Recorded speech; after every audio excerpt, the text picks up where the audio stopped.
सबसे पहले आपके सामने ये मैप आपको नज़र आ रहा है, ये नक्शा आपको नज़र आ रहा है। देखिए, सबसे पहले आप पानी को छोड़ दीजिए और ज़मीन वाले एरिया को पकड़िए। अगर मैं आपसे कहूँ कि आप ज़मीन वाले एरिया को पहचान सकते हैं, तो आपकी नज़र सबसे पहले हमारे इंडिया पे पड़ेगी। लेकिन फ़िलहाल हम इंडिया की बात नहीं कर रहे हैं। इंडिया तो एक है ही चीज़, लेकिन हम फ़िलहाल द्वीपों की बात कर रहे हैं और उसमें भी महाद्वीपों की बात कर रहे हैं। देखिए, होता क्या है ना, द्वीप छोटा-सा हो सकता है, लेकिन महाद्वीप बहुत बड़ा होता है। एक महाद्वीप में कई सारे देश आ सकते हैं, कई सारी कंट्रीज़ आ सकती हैं। तो हमारी पूरी दुनिया में मेनली 7 महाद्वीप हैं। अच्छा, मैं आपसे पूछूं कि आप किन-किन को पहचान सकते हो, तो आपका जवाब सबसे पहले तो एशिया होगा। सीधी-सी बात है, अब हमारे घर से ही शुरुआत करेंगे, तो एशिया आपको नज़र आ जाएगा। सबसे अलग हमें पता है कि ऑस्ट्रेलिया होता है, तो आप ऑस्ट्रेलिया को भी पहचान लोगे। इसके अलावा ये जो हिस्सा आपको नज़र आ रहा है, ये है आपका अफ्रीका, और ये वाला जो हिस्सा है, जो कि मिला हुआ नज़र लग रहा है आपको एशिया के अंदर, वो है आपका यूरोप। इधर की तरफ आओगे तो ऊपर है, नॉर्थ की तरफ है क्योंकि ये, तो ये नॉर्थ अमेरिका, और नीचे चलोगे तो नीचे आपका साउथ अमेरिका, और आखिर में सबसे नीचे अगर आप देखोगे तो आपको अंटार्कटिका भी नजर आ जाएगा। तो कुल मिला के 7 महाद्वीप आपके हो जाते हैं: Asia, Europe, Africa, Australia, north America, south America और अंटार्कटिका। कोई दिक्कत है? कोई दिक्कत नहीं। अब देखो, क्षेत्रफल के लिहाज से कौन सबसे बड़ा है और कौन सबसे छोटा है, ये बात हमें जाननी। तो साफ साफ नजर आ रहा है कि सबसे बड़ा तो एशिया है, उसके बाद आपका अफ्रीका है, उसके बाद नॉर्थ अमेरिका है, उसके बाद साउथ अमेरिका है, इसके बाद आपका अंटार्कटिका है, उसके बाद दो बचते हैं, एक यूरोप है, एक ऑस्ट्रेलिया है। कौन सा बड़ा होगा? यूरोप ही होगा। वो इसलिए क्योंकि यूरोप के अंदर बहुत सारे देश हैं, और लास्ट में आपका ऑस्ट्रेलिया बचता है। तो क्षेत्रफल के लिहाज से सीधे सीधे पहचाना जा सकता है कि कौन सा बड़ा है और कौन सा छोटा है। पूछ लिया जाता है, ये सवाल बनता है मेनली बहुत बार। इसके बाद पूछा जाएगा कि पॉपुलेशन के हिसाब से, यानी कि जनसंख्या के हिसाब से, कौन सा द्वीप सबसे बड़ा है, कौन सा सबसे छोटा है। तो अब भारत और चाइना जिस द्वीप के अंदर हैं, तो ऑब्वियसली उसी द्वीप की जो पॉपुलेशन है, जनसंख्या है, वो सबसे ज्यादा होगी। तो एशिया नंबर 1 पे आता है। दूसरे में अफ्रीका आएगा, सीधी सी बात है, क्योंकि अफ्रीका में भी जनसंख्या बहुत है, बहुत सारे देश हैं वहां पे। यूरोप आएगा इसके बाद, क्योंकि यूरोप में बहुत सी कंट्रीज हैं। इसके बाद नॉर्थ अमेरिका, फिर साउथ अमेरिका, उसके बाद ऑस्ट्रेलिया, और सबसे लास्ट में अंटार्कटिका। ऑब्वियसली बात है, वहां पे बहुत बर्फ है, इसलिए बहुत कम लोग रहते हैं। तो जनसंख्या के हिसाब से सबसे बड़ा एशिया हो जाता है और सबसे छोटा अंटार्कटिका हो जाता है। तो इसको पहचानना मुश्किल नहीं है। तो पहली दो चीजें आपको याद रखनी है: क्षेत्रफल के लिहाज से बड़ा कौन है, छोटा कौन है, और जनसंख्या के हिसाब से छोटा कौन है, बड़ा कौन है। ठीक है, अब देखो, ये तो महाद्वीप हो जाते हैं, लेकिन इन्हीं से जुड़े हुए दो तीन नाम और आपको सुनने को मिलते हैं। पहला है ग्रीनलैंड। ये जो एरिया आपको नजर आ रहा है, ये आता ही नॉर्थ अमेरिका के अंदर ही है, लेकिन हम लोग इसको ग्रीनलैंड कहते हैं क्योंकि ये जगह ही ग्रीनलैंड है। इसके बाद आती है यूरेशिया। अब यूरेशिया दो शब्दों से मिलकर बनी है, एक है यूरोप और एक है एशिया। ये जो आपको बीच में दिख रहा है ना, लाइन जो दिख रही है, इसको आप कहते हो यूरान माउंटेन्स, यानी कि यूरान के जो पहाड़ हैं, वो यूरोप को और एशिया को अलग अलग करते हैं। चूंकि यूरोप और एशिया के बीच में कोई बहुत बड़ा समुद्र तो है नहीं, तो इसीलिए ये आपस में मिलकर यूरेशिया बनाते हैं। Europe plus Asia, Eurasia. तो अगर आपसे कोई यूरेशिया कहे, तो आप यूरोप और एशिया दोनों को कंबाइन करके बताओगे। तीसरा शब्द आता है ओशेनिया। देखिए, ऑस्ट्रेलिया तो आप जानते हैं, ऑस्ट्रेलिया एक महाद्वीप है, लेकिन ऑस्ट्रेलिया के आसपास भी बहुत सारे द्वीप हैं, आप लोग देख सकते हो। जब आप इस पूरे को मिलाओगे, तब बनेगा आपका ओशिनिया। क्योंकि ये थोड़ा सा अलग भी है दुनिया से, थोड़ा सा अलग दिखता भी है, तो इस पूरी जगह को ओशिनिया कहा जाता है। तो तीन वर्ड्स हो जाते हैं: एक ग्रीनलैंड हो जाता है, एक यूरेशिया हो जाता है, और एक ओशिनिया हो जाता है। तो आपको बिल्कुल भी कंफ्यूज नहीं होना है। तो ये तो आपकी महाद्वीपों की बात हो जाती है। अब हम बात करते हैं महासागरों के बारे में। तो कितने महासागर हैं हमारे पास? 5 महासागर। देखो, पहले तो महासागर और सागर के अंदर फर्क समझ लो। महासागर का मतलब ये होता है कि एक महासागर में कितना पानी है, मतलब कितनी क्वांटिटी है वाटर की, कितना वॉल्यूम है, कितना आयतन है। जैसे कि आपके सामने दो डब्बे रखे हुए हैं, एक छोटा है, एक बड़ा है। तो किसका आयतन ज्यादा है? बड़े वाले का है, क्योंकि इसमें ज्यादा वाटर आ सकता है, ज्यादा पानी आ सकता है। इसी तरीके से एक महासागर और सागर में फर्क ये होता है कि एक महासागर में बहुत सारा पानी होता है बजाय के एक सागर के। तो इसका मतलब महासागर 5 ही है हमारे पास। कौन कौन से हैं? दो का नाम आपके दिमाग में सबसे पहले आ गया होगा। एक है प्रशांत महासागर, जो आपको दिखता है पूरा का पूरा फैला हुआ है। एक है हिंद महासागर। सीधी सी बात है, अपने घर की चीज तो पहले याद आती है सबको। ठीक है। तीसरा आता है आपका अटलांटिक महासागर, जो कि यहाँ से या आप इस पूरे एरिया के बीच में आपको नजर आ रहा होगा, जो पूरा का पूरा होता है। चौथा है आपका अंटार्कटिक महासागर, जो कि अंटार्कटिका के आसपास होता है, अंटार्कटिक सर्कल के अंदर होता है। अभी मैं बताऊंगा कि वो अंटार्कटिक सर्कल कैसे जानते हैं हम लोग। और एक ऊपर की तरफ आता है आपका आर्कटिक महासागर। ठीक है, तो आपके 5 महासागर, अटलांटिक, अंटार्कटिक और आर्कटिक। अब यहाँ पे आपको एक चीज याद रखनी है, जो मैंने अंटार्कटिक आपको बताया है, इसको दक्षिणी महासागर भी कहा जाता है। मेनली दक्षिणी महासागर बिल्कुल सही वर्ड है इसके लिए, लेकिन चूंकि इसको अंटार्कटिका से जोड़ा गया है, इसलिए मैं इसको अंटार्कटिक महासागर कह रहा हूँ। ठीक है, लेकिन आप इसको दक्षिणी महासागर कह सकते हो। तो अब यहाँ पे आपके दो तरीके के सवाल बनते हैं कि कौन सा महासागर क्षेत्रफल में ज्यादा है, आयतन में ज्यादा है और गहराई में ज्यादा है। मतलब कुछ एक पैरामीटर्स होते हैं, कुछ एक पैमाने होते हैं जिसके आधार पे आप महासागर नाप सकते हो। कौन से महासागर का क्षेत्रफल ज्यादा है या आयतन ज्यादा है, मतलब किसमें पानी ज्यादा है या फिर किसकी गहराई ज्यादा है। तो देखो, आयतन, क्षेत्रफल और गहराई के आधार पे प्रशांत महासागर सबसे बड़ा है। ठीक है, इसके बाद आता है अटलांटिक, जो कि आपको यहाँ दिख रहा है, अमेरिका के पास दिख रहा है। इसके बाद आता है हिंद महासागर, फिर आता है दक्षिणी महासागर यानी कि अंटार्कटिक, और सबसे लास्ट में आता है आर्कटिक। तो ये जो आपको क्रम दिख रहा है ना, इस क्रम से आप ये बता सकते हो कि सबसे बड़ा महासागर कौन सा है, सबसे गहरा महासागर कौन सा है। ठीक है, इस क्रम से सवाल बनता है, तो आपको ये याद रखना है। इसके बाद एक और सवाल बनता है। सवाल ये बनता है कि तटीय रेखा के आधार पे कौन सा महासागर सबसे बड़ा है।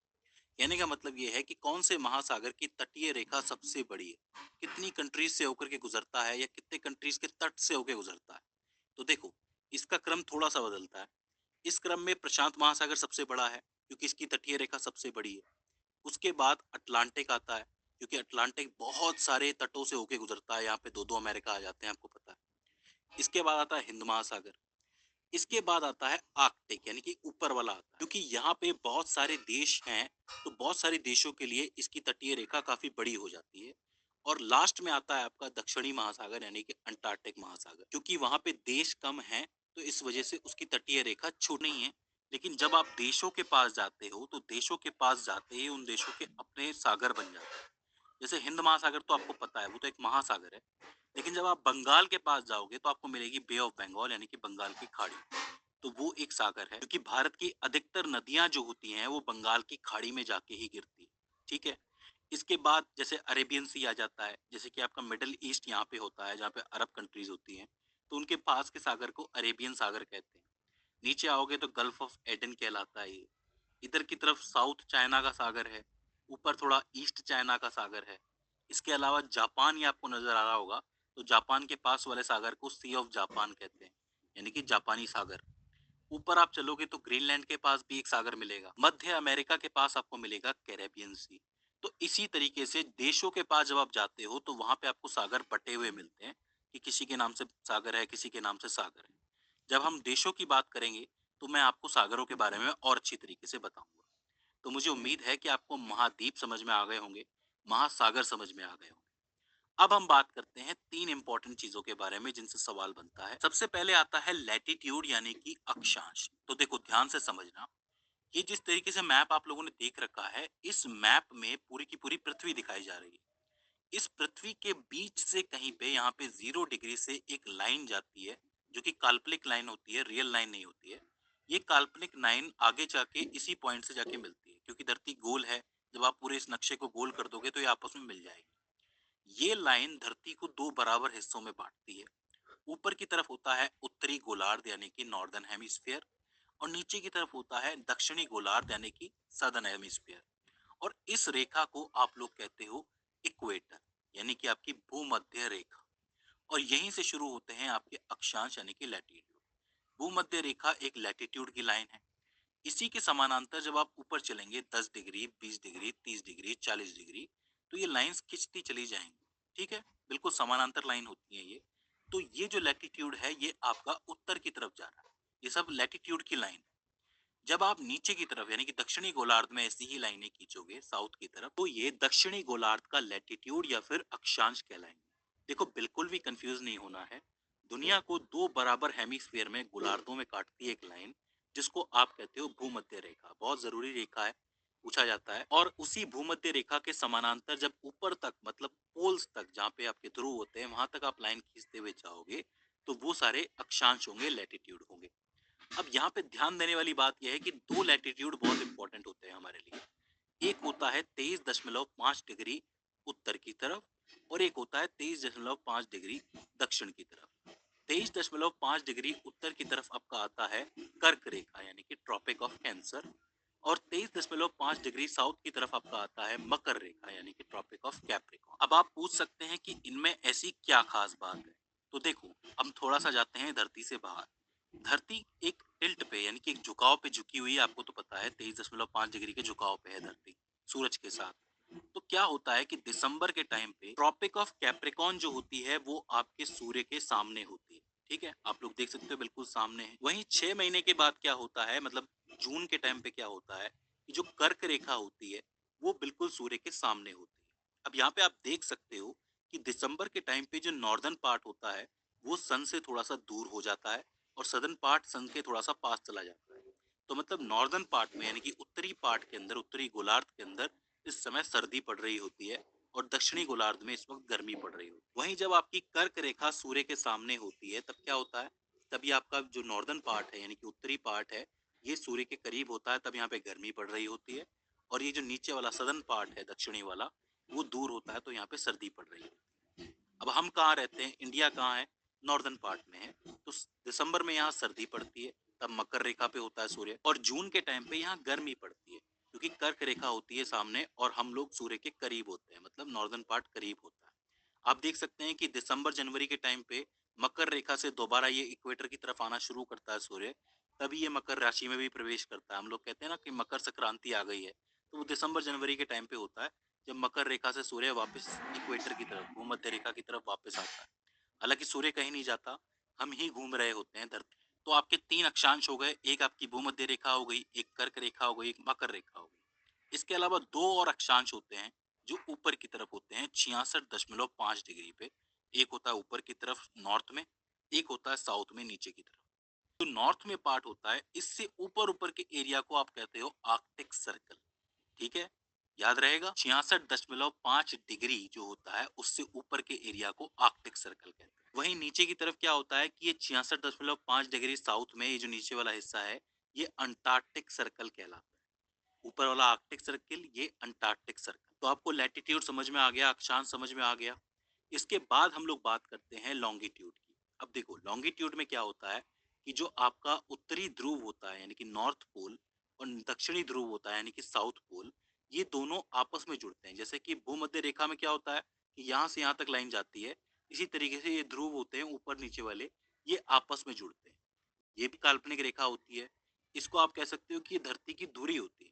धुरी मतलब जैसे ये धरती है, धरती के बीच से एक लाइन गुजर रही है, काल्पनिक लाइन, इसको धुरी कहा जा सकता है। इसको आप लोग कहते हो लॉन्गिट्यूड। ये जो लॉन्गिट्यूड की लाइन होती है ये पूरी धरती को 2 दूसरे गोलार्धों में बांटती है। एक होता है आपका पश्चिमी गोलार्ध यानी कि वेस्टर्न गोलार्ध यानी कि वेस्टर्न हेमिस्फीयर, और एक होता है आपका पूर्वी गोलार्ध यानी कि ईस्टर्न हेमिस्फीयर। आपने वेस्टर्न वर्ल्ड, ईस्टर्न वर्ल्ड के बारे में सुना होगा ना कि वेस्टर्न परंपरा है, पश्चिम की परंपरा है। तो पश्चिम में कौन से देश आते हैं, ये वाले देश आते हैं, यूरोप आता है पूरा का पूरा। और पूर्व में कौन से देश आते हैं, ये एशिया की जितनी भी कंट्रीज हैं वो सारी आती हैं। इसलिए हम लोग कहते हैं ना पश्चिमी परंपराएं अपना रहे हैं ये लोग, तो मतलब वहाँ की परंपराएं अपनाई जा रही है। तो इसी से ये बात पता चलती है। ये जो लाइन आपको दिख रही है, ये लॉन्गिट्यूड की लाइन जो बीच वाली होती है, इसको आप प्रधान मध्याय कहते हैं। इंग्लिश में बोले तो प्राइम मेरिडियन कहा जाता है। ठीक है, तो प्राइम मेरिडियन हो जाती है ये लाइन और इक्वेटर हो जाती है ये लाइन। अब देखो जैसे भूमध्य रेखा के आसपास लाइनें बनी हुई हैं जो कि लैटिट्यूड कहलाती है, अक्षांश कहलाती हैं, इसी तरीके से इस प्राइम मेरिडियन के आसपास भी इस तरीके से लाइनें बनी हुई होती है। ये समानांतर नहीं होती हैं, लेकिन ये कर्वेचर में होती है, घुमाव में होती है। इस तरीके से आप देख सकते हो। इन लाइनों को आप क्या कहते हो, लॉन्गिट्यूड की लाइन। इन लॉन्गिट्यूड की लाइनों का इस्तेमाल जब प्लेन उड़ते हैं ना हवा में तो वो भी करते हैं। जब आप थोड़ा सा गहराई में जाओगे पढ़ने में इसके लिए तब आपको ज्यादा समझ में आ जाएगा। तो अब आपको अक्षांश यानी कि लैटिट्यूड समझ में आ गया, जो आपका देशांतर है यानी कि लॉन्गिट्यूड समझ में आ गया। ठीक है, और जो आपके गोलार्ध होते हैं, हेमिस्फीयर हैं, वो भी समझ में आ गए। एक गोलार्ध होता है जो आपका ऊपर की तरफ होता है यानी कि उत्तरी गोलार्ध, एक दक्षिणी गोलार्ध, एक होता है आपका ईस्टर्न यानी कि पूर्वी गोलार्ध, और एक होता है वेस्टर्न यानी कि पश्चिमी गोलार्ध। अब देखो ये जो आपकी दोनों रेखाएं हैं, एक है आपकी भूमध्य रेखा और एक है आपका प्रधान मध्याय। ये दोनों आपस में कहीं न कहीं तो मिलती होंगी ना? मतलब इनका इंटरसेक्शन तो कहीं होता होगा, क्रॉस जिसको आप कहते हो। तो वो जगह कौन-सी है? उसके बारे में पूछा जाता है। तो देखो अफ्रीका जो महाद्वीप है, उसके पास सागर में ही एक जगह है, जिसको आप कहते हो गल्फ ऑफ गिनी। अफ्रीका के पास है ये जगह गल्फ ऑफ गिनी। वहाँ पे ये दोनों लाइनें इंटरसेक्ट करती हैं मतलब क्रॉस करती हैं। तो गल्फ ऑफ गिनी में ये दोनों रेखाएँ आपस में मिलती हैं, आप जवाब दे सकते हैं। तो दोस्तों मुझे उम्मीद है कि आपको महाद्वीप समझ में आए होंगे, महासागर समझ में आए होंगे, उनसे जुड़ी हुई बातें समझ में आई होंगी और अक्षांश यानी कि लैटिट्यूड, लॉन्गिट्यूड और जो आपका हेमिस्फीयर है, गोलार्ध है, वो समझ में आया होगा।